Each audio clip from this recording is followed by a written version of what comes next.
السلام علیکم ورحمۃ اللہ وبرکاتہ۔ بہنوں کے لیے مشورہ۔ جب آپ بیوی بنیں تو ایک بار اپنے شوہر کے چہرے کو اس وقت دیکھیں جب وہ سو رہا ہو۔ یہ وہ شخص ہے جس کا آپ سے خون کا کوئی رشتہ نہیں ہے، لیکن آپ سے محبت کرنے کی کوشش کرتا رہتا ہے۔ ایک بار جب آپ کا شوہر کام سے یا اپنے کاروبار کی وجہ سے گھر آتا ہے تو اس کے چہرے کو دیکھیں، اس کا ہاتھ چومیں۔ یہی وہ ہاتھ ہیں جو آپ کو اور آپ کے بچوں کے رزق کے لیے محنت کر رہے ہیں۔ عقد نکاح سے پہلے اس پر آپ کا شکر ادا کرنے کا کوئی قرض نہیں تھا۔ در حقیقت اس پر اپنے والد اور والدہ کا شکر ادا کرنے کا قرض ہے، جنہوں نے آپ کو منتخب کیا اس سے پہلے کہ وہ اپنے والدین کا شکر ادا کر سکے۔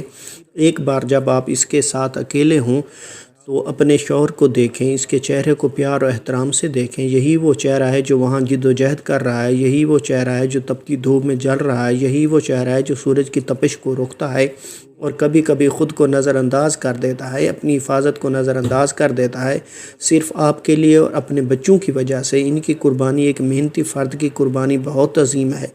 اسلام ان لوگوں کا بہت احترام کرتا ہے جو اعلیٰ کام کی اخلاقیات رکھتے ہیں۔ کام کرنے والوں کو جہاد فی سبیل اللہ کہا جا سکتا ہے، جیسا کہ نبی کریم صلی اللہ علیہ وسلم نے فرمایا، جو اپنے گھر والوں کی روزی کمانے کے لیے محنت کرتا ہے وہ مجاہد فی سبیل اللہ ہے۔